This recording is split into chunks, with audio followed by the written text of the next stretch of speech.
Now, redeemable shares are a specific type of class of shares.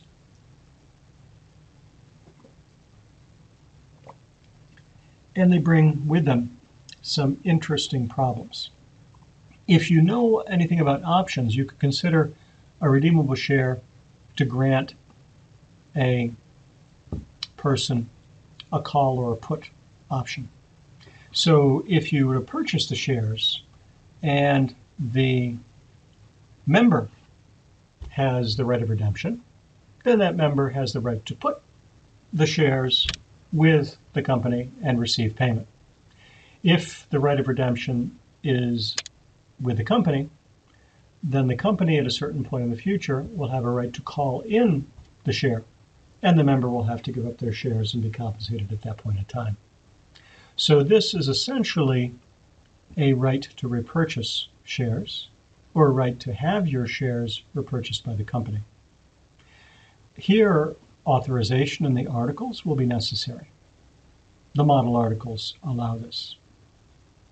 Directors can be authorized to issue redeemable shares by ordinary resolution, and that would allow an alteration of the articles even with ordinary resolution.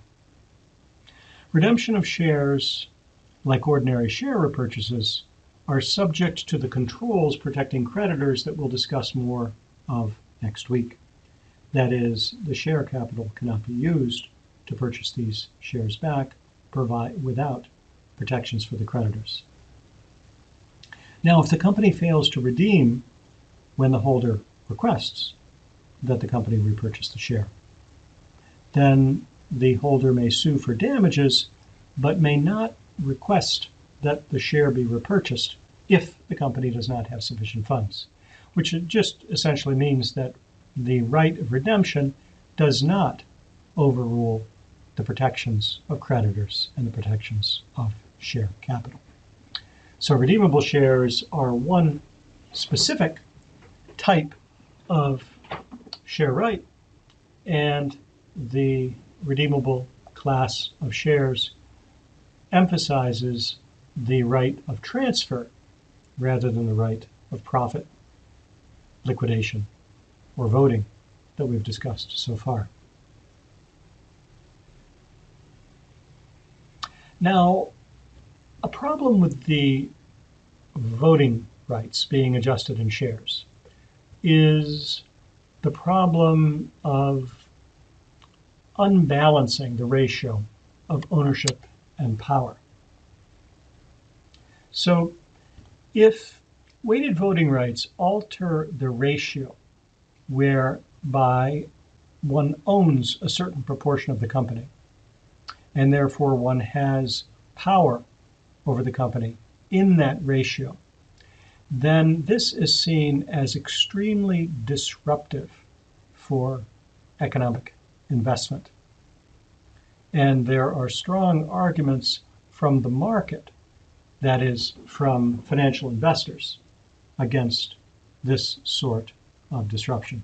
And that's because they see the ownership of a company as being something that should be subjected cleanly to the money invested in that company, which then creates a balance and efficiency in the market, allowing companies to be taken over and dissolved and sold as the investors deem wise.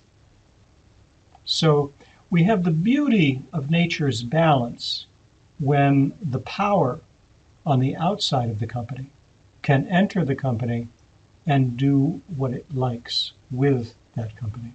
And that's because, according to this theory, the company itself is not a living entity, but it is shares of stock with particular packaged value.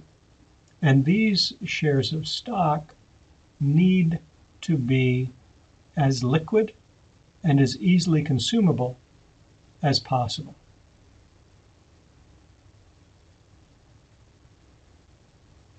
Now, members making formative and teleological contributions tend to prefer weighted voting rights.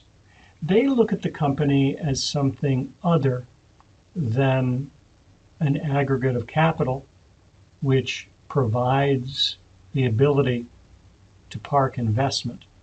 They see the company as a living thing which is moving toward a particular end. That's the teleological aspect. And so having control over the company is something that they see as necessary in order to allow the company to realize the goal for which it was set up.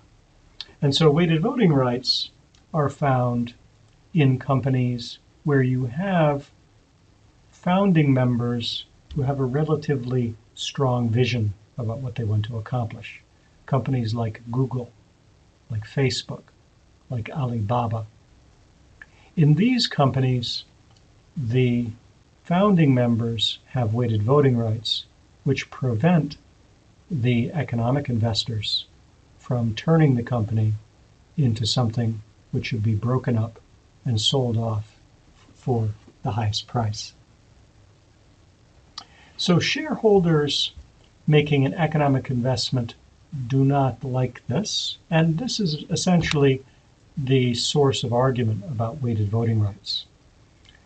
It's pretty clear that this should be a question left to the preference of investing outside shareholders, but it is sometimes understood to be a market failure needing correction, and that's why Hong Kong, for decades, prevented weighted voting rights in order to overcome the relatively strong Western prejudices about family-owned firms, seeing the family not as an inspiring force creating the company and animating the company toward a particular goal, but rather as a group of cronies exploiting assets that could be worth more if broken up and sold off to the highest bidder.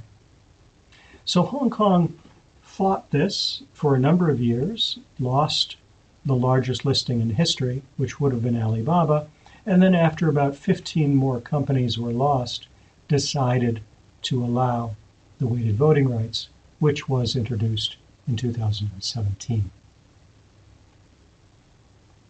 So essentially what we're describing here is two circles. We have the company as a dynamic set up to create something, and then we have the company as corporate finance. Nowhere better has the struggle between the company set up to create something and the company as corporate finance been played out than in Tesla.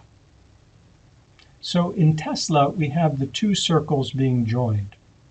The company, which is set up to change the automobile industry, create clean energy automotive, and the investors, which see the instability in this new technology and an opportunity to drive share prices up and down and up and down and make quite a bit of money, just as a lot of money has been made out of the political uncertainty in both the United Kingdom and the United States with Brexit and Trump by the uncertainty of the future.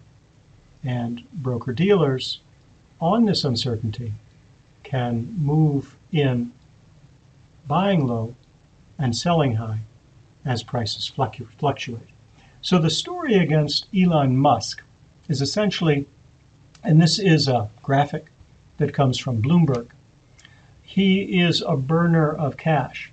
He's not inventing new products. The flamethrowers come from another company of his called The Boring Company, which is created to bore tunnels under major cities and allow faster traffic, subterranean traffic, as opposed to the vision that a lot of people have of flying cars. And I think Musk correctly points out that if we had thousands of cars flying, we would see objects falling from these cars and killing people. The sun would be blackened out. The noise would be unpleasant. And so we really don't want to have thousands of cars flying around in our cities. And it might be a better idea to bury them under the ground. But this kind of idea takes some time to realize, as Tesla has taken some time. And the financial markets, in driving the price of Tesla up or down, will portray in turns Elon Musk as either being a genius or an unrealistic burner of cash. And that's what this graphic comes from Bloomberg, with him burning cash in his boring company, flamethrowers.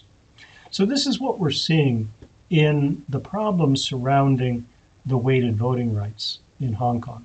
The ultimate rule that arose in Hong Kong is essentially a structure whereby the weighted voting rights may only exist in newly listed companies. The high-powered shares themselves with the heavy voting rights may not be listed. So ordinary shares would be listed, and the weighted voting rights would be kept with the founding members. The weighted voting rights must allow 10% of votes through ordinary shares, which is not a lot. The weighted voting rights must not give the creator voting power to amend the articles, vary class rights, remunerate the independent non-executive directors or the auditors, that is, essentially bribe the possibility of the external governance mechanisms that we'll discuss in the third part of this course, or to wind up the company. And then there is a timer ticking on the weighted voting right class, because the holders of this class must serve on the board. When they leave the board, if they are disqualified from the board, when they pass on, when they die, then the weighted voting rights will disappear. And then eventually the company will convert to a company only with ordinary shares. That's the idea. So allow the weighted voting rights to protect the founder in order to realize a particular vision of the company, but then gradually take these weighted voting rights out of the picture so that the company converts to something that the financial industry prefers, which is a company that can be accessed and controlled by external investment, broken up, sold off, if that makes sense financially.